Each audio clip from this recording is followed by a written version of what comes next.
Assalamualaikum warahmatullahi wabarakatuh. Saya Cahya Miranti dari kelompok 2, materi tentang Zen, ingin menyampaikan tentang sejarah Zen dan jajaran utama dari Zen. Nah, Zen ini adalah salah satu aliran Buddha Mahayana. Nah, sejak tahun 552 Masehi, Buddhisme ini masuk Jepang dari Korea dan Tiongkok. Ajaran Buddhisme ini tersiar di Jepang secara cepat dengan adanya anggapan bahwa dewa Buddhisme itu sama dengan dewa Sintoisme. Nah, Buddhisme ini mencapai Cina pada abad 1 Masehi. Nah, sebelum sampai di Cina, Buddhisme ini melewati Korea dan Jepang. Di Jepang, Buddhisme ini berkembang beberapa waktu yang disebut dengan Zen. Nah, istilah dari kata Jepang yang berarti meditasi atau kontemplasi. Nah, Zen ini merupakan suatu perpaduan khas antara mistisisme India dan naturalisme Cina yang dipadu sifat khas Jepang. Nah, Zen ini didasarkan pada ajaran-ajaran Buddha.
Di sini saya akan menjelaskan tentang meditasi Zen. Meditasi Zen dalam Buddhisme adalah disiplin meditasi yang praktisi lakukan untuk menenangkan tubuh dan pikiran, dan agar dapat cukup berkonsentrasi untuk mengalami wawasan terhadap sifat eksistensi dan dengan demikian mendapatkan pencerahan. Meditasi Zen juga dikenal sebagai Zen, adalah teknik meditasi yang berakar pada psikologi Buddhis yang dapat dipraktikkan oleh para meditator, baik yang baru memulai dan yang sudah berpengalaman dalam melakukan meditasi. Dalam melakukan meditasi ini, biasanya orang memposisikan duduk mereka dengan kaki menyilang, kemudian telapak tangan dalam mudra kosmik seperti ini, kemudian pandangan ke depan, mulailah untuk bermeditasi, dan Anda boleh memejamkan mata kalian setengah terpejam, bahkan dengan mata terbuka. Kurang lebih seperti itu, seperti gambar di samping sini. Dan meditasi memiliki banyak manfaat. Manfaatnya untuk kesehatan fisik, kognitif, sosial, spiritual, dan emosional.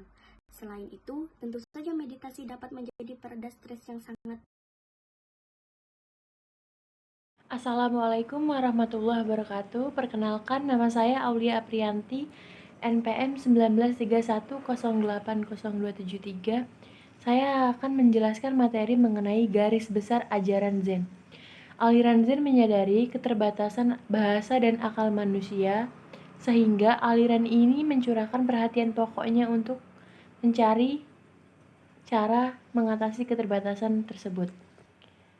Zen dan akal memiliki hubungan, yaitu logika, dan penjelasan Zen hanya dapat dimengerti dari sudut tinjauan pengalaman yang secara mendasar berbeda dengan pengalaman kita biasa. Cara terbaik untuk merasakan Zen yang benar dengan mencapai Satori. Satori adalah meletakkan jasmani dalam keadaan keseimbangan sempurna.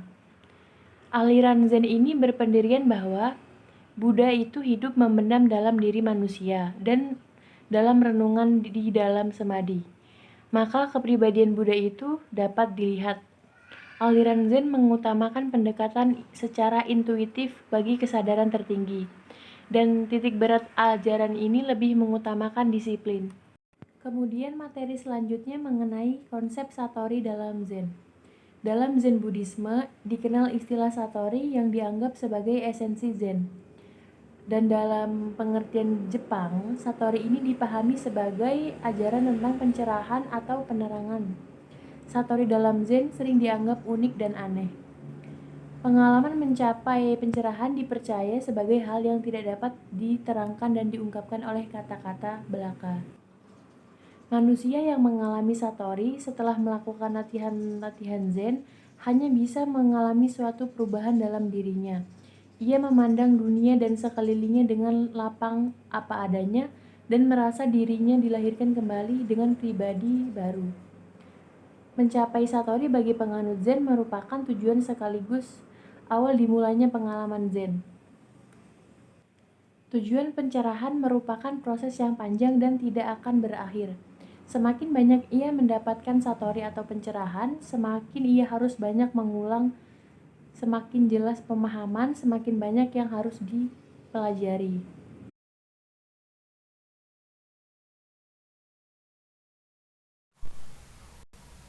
Assalamualaikum warahmatullahi wabarakatuh. Hai, saya Emilia Rasa. Di sini saya akan menjelaskan mengenai kesadaran Hishiryo dalam Zen. Jadi, kesadaran Hishiryo dalam Zen ini merupakan sikap hidup sederhana. Suatu hal menyebabkan Zen amat sulit bagi kebanyakan orang menuntut kita menjadi sederhana.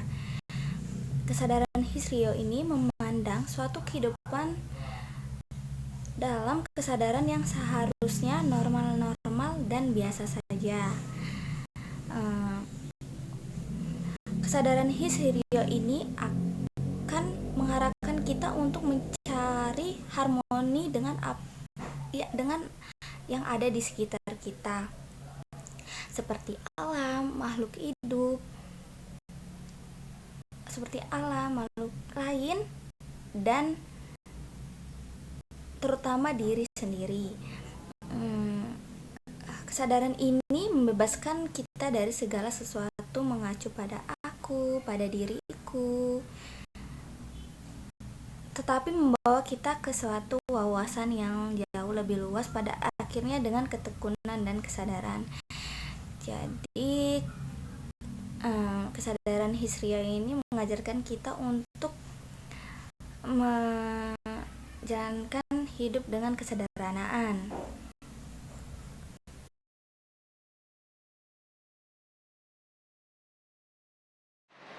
Assalamualaikum warahmatullahi wabarakatuh. Perkenalkan, nama saya Tasa Amalia Tifa, NPM 1931080389. Di sini saya akan menjelaskan 3 hal materi berdiri sendiri menurut Zen. Yang pertama yaitu ada musin. Maksud dari musin yaitu pikiran kita bebas dari segala emosi, dan pikiran yang muncul cukup diamati dan disadari. Yang kedua yaitu ada ansin. Ansin maksudnya yaitu membangun hubungan yang baik dengan diri kita sendiri, dengan emosi, dengan pikiran, dan dengan lingkungan kita. Yang ketiga yaitu ada satori. Maksud dari satori yaitu keadaan alami pikiran manusia yang 100% selaras dengan gerakan tubuh manusia. Terima kasih materi yang dapat saya sampaikan. Wassalamualaikum warahmatullahi wabarakatuh. Inilah pragmatisme yang harus dilakukan dalam memandang kehidupan, yaitu paling nyata, ya Allah.